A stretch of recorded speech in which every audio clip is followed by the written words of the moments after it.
What's up guys? Welcome back to my YouTube channel at kung first time mo pa lang po sa channel nito, mag-subscribe ka na po at i-click ang notification bell nang sa ay maging updated ka sa mga bawat upload ko na video. So for today's video guys, ituturo ko sa inyo kung paano mag-create ng Pi wallet sa ating Pi na app. So punta lang tayo sa ating Pi app guys, huwag na natin patagalin pa dahil mabilis lang naman yung pag-create nito. Kailangan nyo lang sundan hanggang dulo para malaman nyo yung step-by-step process kasi may mahalagang information dito na kailangan natin i-save at kailangan hindi natin makalimutan. So, ayan, na-load na at naka-enter na tayo sa ating Pi na app.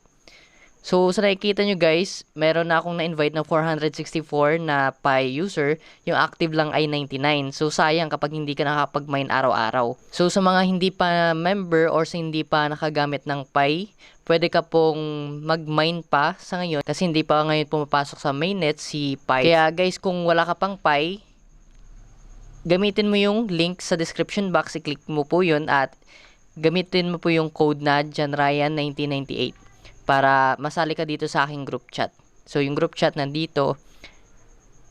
Ayan, at ito, JanRyan1998's earning team. So, nag-a-announce din ako dyan kung anong update sa Pi. So, ngayon, punta na tayo sa tatlong guhit na to sa itaas. Ayan, may kita natin dito yung home, Pi browser, Pi utilities, earn Pi, earning team, mainnet. So, ayan. Ngayon kasi, December 16 na, nakalagay na dito yung mainnet. So, malapit na. Kaya mas okay na mag-earn pa tayo ng Pi para mas marami tayong mamina. Ngayon guys, sa ibaba, meron ditong roles, chat, node, FAQ, white paper, core team, at profile. So, para makapag-create ng Pi wallet, click natin yung Pi browser. Ayan. Sa Pi browser nakalagay dito, install and sign into Pi browser. Pi browser is a different mobile app by Pi core team and intend to provide a decentralized web experience through more Pi apps and utilities in the future. So, tap on the button below to download, install, and access the Pi browser. This should automatically sign you into your account inside the Pi browser app, where you can create the mobile Pi wallet or access the other Pi apps, example, chats, and brainstorm. Next naman, if you're not signed in automatically, try tapping on this button again or sign into your Pi account on the browser directly by visiting any Pi app there. So, ngayon guys, click na natin yung sign into Pi browser. Ayan, madadirect tayo sa Play Store. So, ito na, Pi browser. So, ito na, Pi browser. I-click na natin yung install. Bali, yung size nito ay 37 MB lang. Click na natin yung install. So, pending. Wait na lang natin ma-download. So, ito na guys, installing na. Since na-download na natin, wait na lang natin na ma-installed yung, ayan, Pi browser. Click na natin yung open. So, ito na guys, welcome Pi. Na-install na natin yung Pi browser. Wait na lang natin mag-load. At ito yung makikita natin. Welcome to Pi browser. Makikita natin dito guys yung chat Pi, wallet Pi, brainstorm Pi, mine Pi, blockchain Pi, develop Pi, at KYC Pi. So sa ngayon, since mag-create tayo ng wallet natin sa may Pi, click natin yung wallet.pi. So ito na, generate your wallet. Do not press back button until you finish the whole process. So make sure guys, dahan-dahan tayo dito sa pag-create ng ating wallet. Sa baba, may kita natin yung your wallet can technically store multiple assets. Presently, it will be given 100 tests Pi by the Pi testnet faucet. Only for testing. When the Pi network reaches phase 3 mainnet, this wallet can store your real Pi inside. So, ibig sabihin, bibigyan tayo ng libreng 100 pero pang testing lang ito sa Pi testnet faucet. So, take note guys, for only testing lang. Kaya, hindi totoong 100 Pi na papasok sa atin. Kasi kapag natapos na yung mainnet, yung totoong Pi na mismo natin yung ilalagay dito sa ating Pi wallet. Next, ito, test Pi is not real Pi. Kaya tandaan nyo, test Pi is not real Pi. So, hindi pa tayo nakapag-create ng wallet, click muna natin sa itaas yung button na yan, yung generate wallet. Huwag po yung sa ibaba. Click natin yung generate wallet. Ayan. Your wallet is successfully created. Store your passphrase. It unlocks your wallet. Keep it secret. So, yan, naka-hide yung, ko guys, yung passphrase ko. Tandaan nyo po, yung passphrase ay sa inyo lang dapat yan. Kayo lang nakakaalam. At kailangan isave nyo po yan sa inyong notepad, sa inyong messenger, or kung saan man na hindi nyo makakalimutan yung inyong passphrase. Kasi once na makalimutan ninyo yung passphrase ninyo, hindi nyo na po ma-open ang inyong Pi wallet. sayang lang po yung Pi ninyo. Kaya make sure guys, tandaan ninyo yung passphrase ninyo. So ngayon, click natin yung copy. Ito sa ibaba. Ayan, copied na. Punta ako sa aking notes. Ayan, add notes. Dito ko isi-save yung passphrase. So naka-hide lang po yan. Input ko yung title, passphrase. So ayan, nalagay ko na yung passphrase sa notepad. I-save lang natin. Next naman, sa ibaba, mababasa natin dito yung store your passphrase securely on your phone and use fingerprint to unlock your wallet. So pwede tayo, bukod sa passphrase, pwede tayo gumamit ng fingerprint natin. So nakadepende na rin yan sa inyo guys kung gagamitin nyo kagad yung sa inyong fingerprint. So sa ibaba, basahin muna natin. Meron ditong show alternative. So bukod sa may passphrase, bukod sa fingerprint, so siguro meron pang alternative way. So ito lang, use your fingerprint. Since nakapin na natin yung passphrase natin guys, sa ibaba mababasa natin yung I confirm that I have stored my passphrase safely elsewhere. So kapag na-save mo na yung passphrase mo, at kung gusto mong gamitin yung fingerprint, pwede nyo po yan i-click yung button. So kapag okay na, na-save mo na yung passphrase at na-click mo na yung use fingerprint, pwede na natin i-click yung button na I save my passphrase. So bago yan, basahin natin sa ibaba. Your passphrase was just randomly generated on your phone and is never sent to the Pi servers. As a non-custodial wallet, your wallet passphrase is exclusively accessible only to you. If you store your passphrase in your phone's secure storage, you can retrieve it later with your approval. Kaya make sure guys, yung passphrase ay kopyahin natin at save sa ating database or kung saan man, sa may notepad or sa may messenger. Kasi ito yung way na para mabuksan natin ang ating wallet or Pi wallet. So sa akin, nakopy ko na at na-save sa my notepad. So i-click na natin yung I save my passphrase. Hindi ko muna gagamitin guys yung use fingerprint. Ayan, na-click ko na yung button ng save. So ayan, paste your passphrase to unlock your wallet. So itetest na natin para i-unlock yung wallet natin. Sa ibaba may kita natin yung unlock with passphrase, sa ibaba naman may kita natin yung unlock with fingerprint.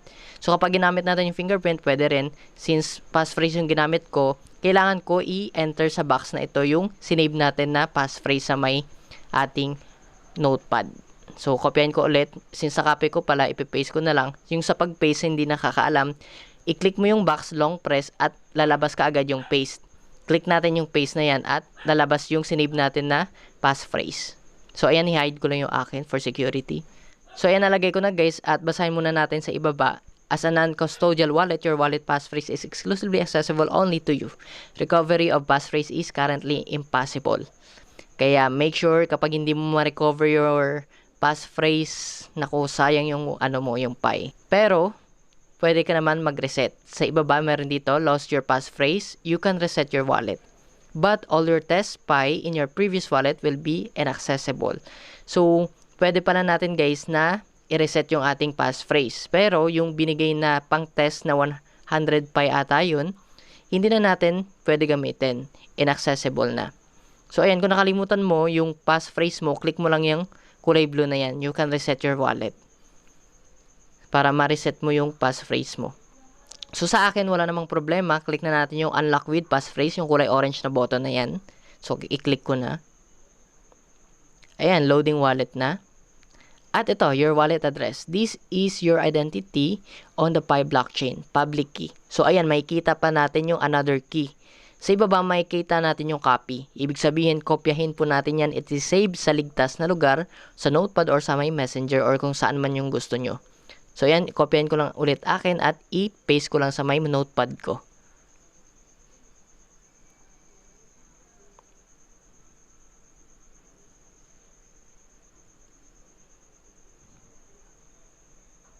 So, ayan guys, sa ibaba mababasa natin yung privacy preferences. Merong searchable by username recommended. Others can search for your username. Ayan, January 1998 and send you cryptocurrency.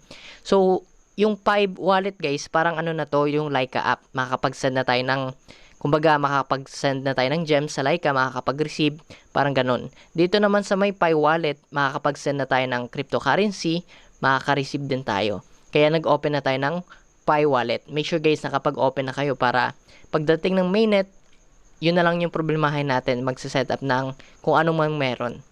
Sa ibaba, meron ditong not searchable. others have to manually type in your wallet address to send you cryptocurrency.